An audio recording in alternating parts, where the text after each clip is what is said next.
Assalamualaikum warahmatullahi wabarakatuh. Kita bertemu lagi dalam video pembelajaran praktikum untuk topik injeksi subkutan. Injeksi subkutan memiliki tujuan dilakukan dalam program pemberian insulin pada penderita diabetes mellitus. Yang kedua, biasanya injeksi subkutan ini ditujukan pada pemberian obat-obatan dalam dosis kecil. Dalam melakukan injeksi subkutan, kita memerlukan alat dan bahan. Yang pertama, obat yang dibutuhkan dalam tempatnya. Yang kedua, kita menggunakan spuit 1 cc atau spuit 3 cc. Yang ketiga, bak injeksi yang tertutup yang telah diberi alas kasa untuk tempat spuit. Yang keempat, cairan pelarut obat. Yang kelima, kapas alkohol. Yang keenam, handscoon bersih sekali pakai. Yang ketujuh, perlak pengalas. Yang kedelapan, bengkok. Dan yang kesembilan, buku injeksi, serta jangan lupa selalu menyediakan safety box untuk meletakkan jarum setelah dilakukan injeksi. Fase pertama yang harus dilakukan oleh perawat adalah fase pra-interaksi, yaitu mengecek status klien dalam catatan keperawatan dan catatan medik pasien. Yang kedua, menyiapkan alat dan bahan. Yang ketiga, menyiapkan diri perawat agar perawat sudah siap dalam melakukan injeksi subkutan. Fase kedua yang harus dilakukan perawat adalah fase orientasi. Yang pertama, perawat harus memberikan salam kepada klien. Yang kedua, memperkenalkan diri perawat kepada klien. Yang ketiga, menjelaskan tujuan tindakan dilakukannya injeksi subkutan. Yang keempat, menjelaskan prosedur singkat untuk pelaksanaan injeksi subkutan dan apa yang akan dirasakan oleh klien.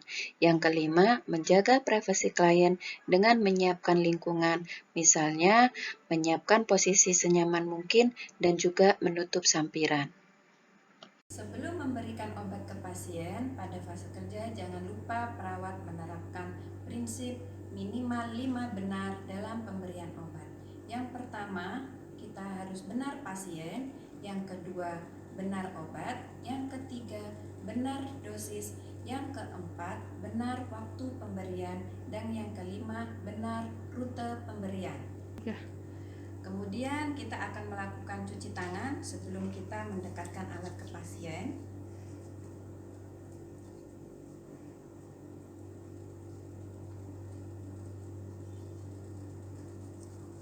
Kemudian kita dekatkan alat ke pasien.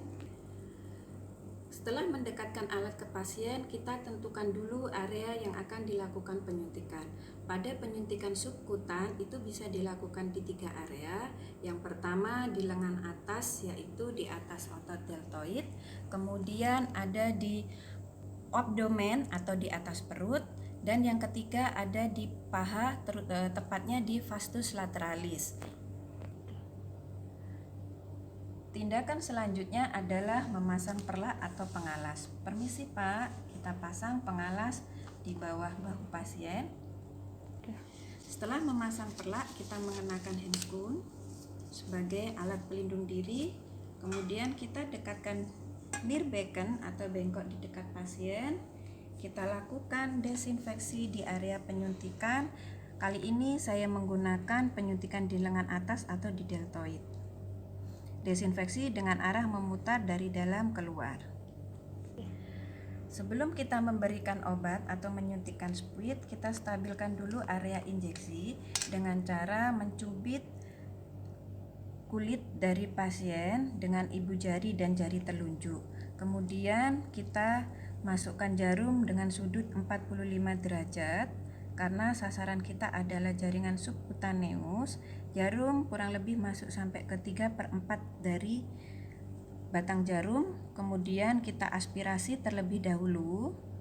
Jika setelah diaspirasi tidak ada pembuluh darah yang tertusuk, maka kita masukkan obatnya sesuai dosis. Setelah selesai memberikan obat, kita akan mencabut jarum secara perlahan-lahan, minta pasien untuk menarik nafas. Kemudian kita tutup dulu jarum dan kita lakukan masase di atas area injeksi dengan kapas. Setelah kita lakukan injeksi, jangan lupa untuk membuang spuit bekas injeksi pasien ke safety box. Perawat membereskan peralatan, kemudian mencuci tangan.